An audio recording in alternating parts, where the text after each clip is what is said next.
interests did you have when you were our age? Well, when I was younger, I think I probably always wanted to help people in some way. Probably being a teacher was maybe when I was younger was something that was on my mind. So. Yeah, perfect. How did you get this career opportunity and decide to do this career? Well, I've done several things career-wise in my life. Always kind of, again, helping people in different ways, different ages. And probably about 5 years ago now, my daughter became sick with some digestive health issues.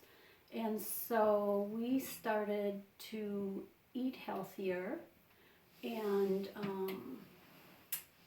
it was interesting because once I started eating healthier, my thinking cleared up.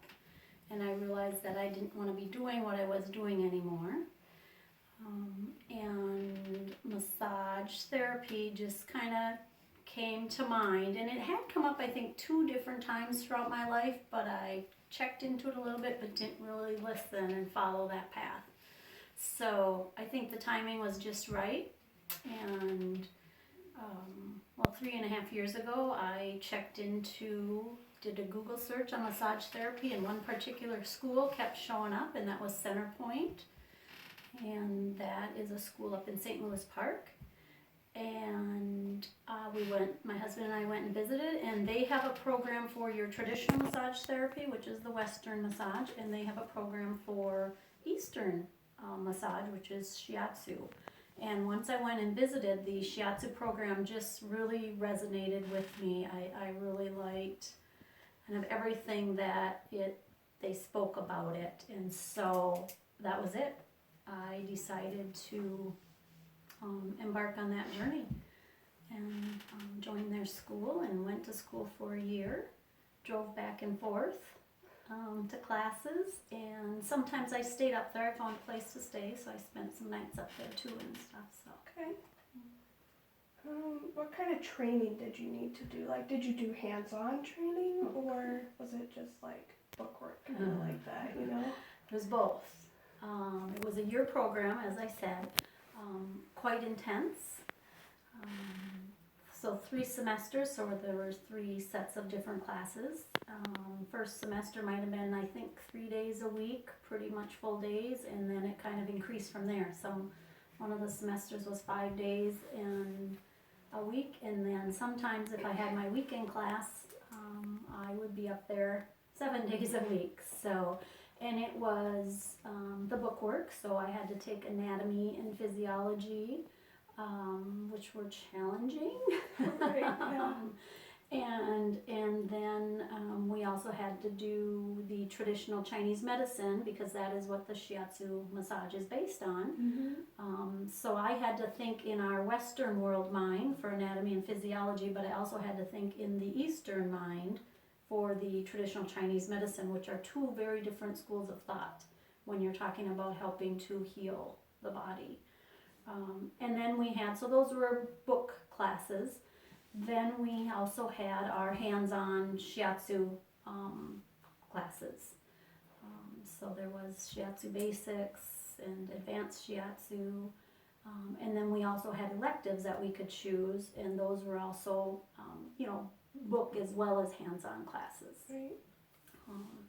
So it was a combination of both, I think. I'm not sure how people learn this type of a business or field only by taking online courses, because I think that you need to get that hands-on work to really learn the practice.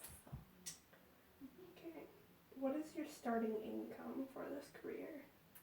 The income really depends on kind of the area that you live in. Here in Mankato, the going rate for an hour massage is probably around $60. And that could vary between probably $50 and $70, I suspect. And up in the cities, that's, higher. Right. of course. And then somebody just told me down in Arizona, for what I do, they get $120. Wow. Somebody paid. So it really depends. But here in Mankato, and again, it depends on how many massage sessions you yourself as a practitioner want to be doing and physically can do. So some therapists might only want to do 1 or 2 massages a day. Some pet therapists might be able to do 6 or 8 a day. Just depends again on the person. So given that, it can really vary, you know, from maybe 20,000 a year all the way up to 70,000 or more, I suppose. Okay. So What personality traits and skills do you need for this job? well, you definitely have to be a people person. Right.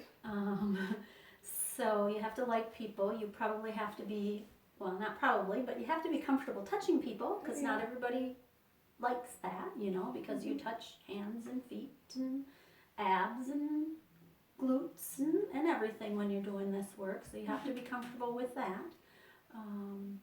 And then also just, I think, a very caring, kind of open person as well. So What are the great things about this job for you? for me, you know, one of the things, it feels so wonderful right now to have come into what I think my purpose in life has been all along, to kind of have led me to this purpose. You know, it's always wonderful and a wonderful feeling when you can help somebody feel better. I get goosebumps just thinking about that and saying that, you know.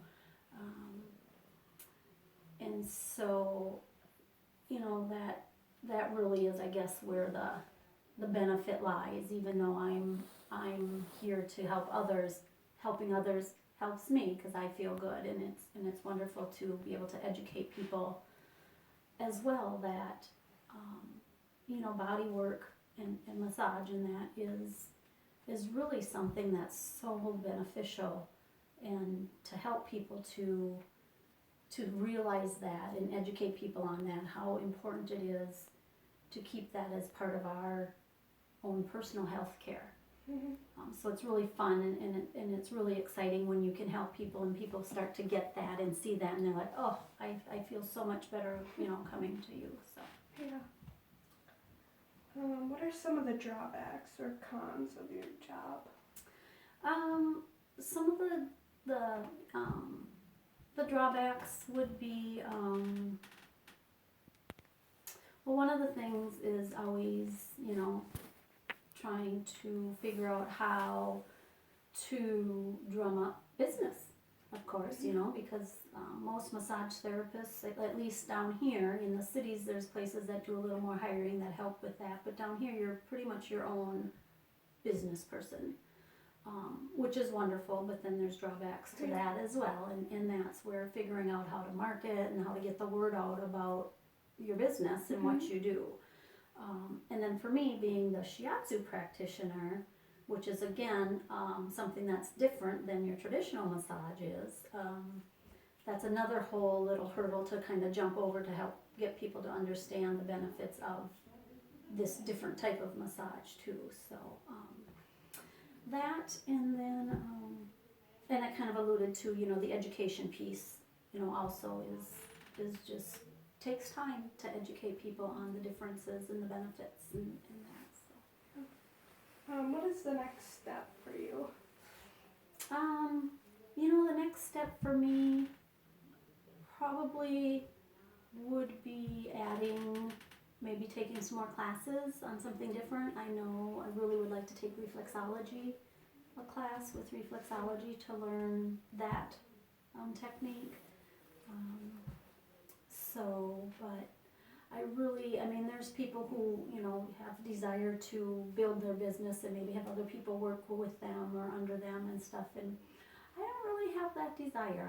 I'm good with just, you know, being me and Yeah, that's perfect. Yeah. Do you have anything to add to help that would help us in deciding a career path? You know, I guess my biggest thing is follow your heart. Don't look at the dollar signs, because you can be doing a career that's paying you $150,000 and be miserable because you don't like what you're doing. Yeah. And so being older, I see that, and it's like so important to be doing something. You spend so much time working. Do something that you love and that you're passionate about, and trust your instincts. And you know, the other thing is, I know there's a push, you know, to everybody go to school, go to school, go to school, but again, trust your instincts. If it doesn't feel, education is wonderful, and I wish everybody would get an education, but if it doesn't feel quite right for you, be okay with that, because guess what? You can go to school when you're 40 or 50, like some people. So, and then the other thing is, don't be afraid to change careers. Perfect. That's all I have for you. All right, thank you.